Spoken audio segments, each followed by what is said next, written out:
আরাবুল ইসলাম ISF এ যোগ দেবেন কিনা জানি না। আমি কি জানি নাকি যে আইএসএফ নেতা নওশাদ সিদ্দিকী আবার তৃণমূলে চলে আসবেন কিনা। পশ্চিমবঙ্গের রাজনীতিতে দলবদল হতেই পারে, হতেও থাকে।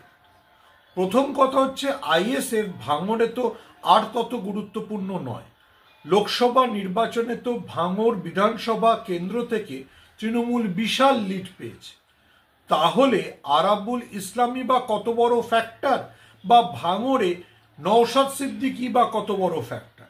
আমরা অনেক সময় এগুলোকে অধিকতর গুরুত্ব দিই। দেখুন, পশ্চিমবঙ্গের রাজনৈতিক পরিস্থিতিতে যারা মমতা ব্যানার্জিকে ভোট দিতে চান এবং যারা বিজেপিকে ঠেকাতে মমতা ব্যানার্জিকে ভোট দিতে চান, তারা মমতা ব্যানার্জির দলকেই ভোট দেবেন। আমি মনে করি না যে পশ্চিমবঙ্গের মুসলমানরা এত বোকা যে তারা ভাঙড়ে থাকুক বা মুর্শিদাবাদে থাকুক, তারা ভোট ভাগ করে বিজেপিকে সুবিধা করে দেবে।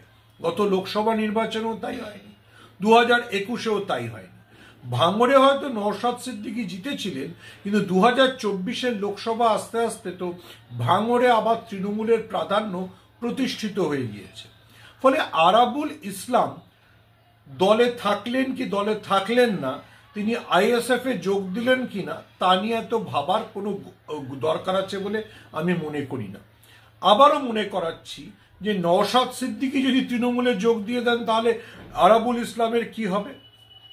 ফলে আরাবুল ইসলাম আইএসএফ এ যোগ দিলে তৃণমূলের বিরাট ক্ষতি হবে, ভাঙড়ে আইএসএফ এর বিশাল শক্তি বৃদ্ধি হবে, এমনটা ভাবার কোনো কারণ নেই। এবং আমি বিশ্বাস করি যে ভাঙড়ের মুসলিমরা যারা বিজেপিকে ঠেকাতে চান, বিজেপির মতো সাম্প্রদায়িক শক্তিকে ঠেকাতে চান, তারা তৃণমূলকে ভোট দিতে হলে মমতা ব্যানার্জিকে দেখেই ভোট দেবেন। কোনো আরাবুল ইসলাম বা নওশাদ সিদ্দিকী বা কেউই সেখানে বাধা হয়ে দাঁড়াতে পারবেন না। লোকসভা নির্বাচনের ফলাফলই সেটা প্রমাণ করেছে। ফলে নওশাদ সিদ্দিকীর দলে, যদি নওশাদ সিদ্দিকী ততক্ষণ অবধি দলে থাকেন, আরাবুল ইসলাম যোগ দিলেন কিনা তা নিয়ে অত মাথা ব্যথা করার কিছু কারণ নেই।